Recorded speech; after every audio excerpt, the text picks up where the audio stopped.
Class 1లో నేనేం చెప్పానంటే BBS అసలు ఏంటి, బీబీఎస్ ఒక యూజెస్ ఏంటి, ఇంటర్వ్యూ క్వశ్చన్స్ ఎలా అడుగుతారని చెప్పాను. సో క్లాస్ 2లో వచ్చేసి మనం షీట్ గురించి తెలుసుకుందాం, అంటే బీబీఎస్ షీట్ ఎలా ప్రిపేర్ చేస్తారు అనేది. సో ఇక్కడ మీరు చూస్తున్నారు కదా ట్యాబ్లో, ఇది సమ్మరీ అనమాట. ఇది raft and footings, columns, basement drain, retaining wall up to ground floor slab. ఎందుకంటే retaining wall ground floor slab దాకా వేస్తారు ఈ ప్రాజెక్ట్లో ఆయన.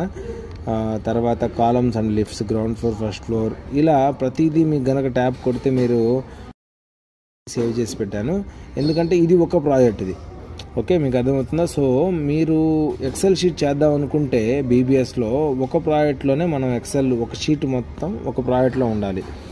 ఒక ప్రాజెక్ట్లో అంటే బీబీఎస్ అసలు మనం ఏమేమి చేస్తాము, ఫ్రమ్ స్టార్ట్ బేస్ నుంచి మీరు కనుక తీసుకుంటే ఫుటింగ్స్ అన్నీ చేస్తాము, బేస్మెంట్లో ఫుటింగ్స్ చేస్తాము, డ్రైన్ చేస్తాము, ఆ డ్రైన్ వెళ్ళి కనెక్టివిటీ అయ్యే ట్యాంక్ ఉంటుంది, ఆ ట్యాంక్కి చేస్తాము, ఎస్టీపీ యూజీటీలు ఏమైనా ఉంటే వాటికి చేస్తాం సపరేట్ బీబీఎస్. పోతే రిటైనింగ్ వాల్ మొత్తం చేస్తాము. ఇక పైకి వచ్చిన తర్వాత గ్రౌండ్ ఫ్లోర్ స్లాబ్ మొత్తం చేస్తాము. అక్కడి నుంచి ఇంకా ఫస్ట్ ఫ్లోర్, సెకండ్ ఫ్లోర్, ఎన్ని ఫ్లోర్లు ఉంటే ఆ ఫ్లోర్ సపరేట్ చేస్తాము. టెర్రస్ చేస్తాము, టెర్రస్ పారాపెట్ వాల్ సపరేట్గా చేస్తాము. ఒకవేళ మన బిల్డింగ్ లోపల బ్రిక్ వర్క్ అలా కడుతున్నారనుకోండి సపోజ్, ఆ బ్రిక్ వర్క్కి లింటల్స్ అన్నీ చేస్తాము. ఇలా ఒక్కొక్క ప్రాజెక్ట్కి వాటి యొక్క రిక్వైర్మెంట్ని బట్టి మీకు ఎక్సెల్ ట్యాబ్స్ అనేవి పెరుగుతాయి అనమాట. బట్ ఓవరాల్ సమ్మరీ ఇలాగే ఉండాలి. ఓకే, ఓవరాల్ సమ్మరీ మీకు సింపుల్గా తెలిసిపోవాలి. ఏంటి, మనకి 8mm, 10mm, 12mm, 16, 20, 25. సో ఈ ప్రాజెక్ట్లో 25 లాస్ట్.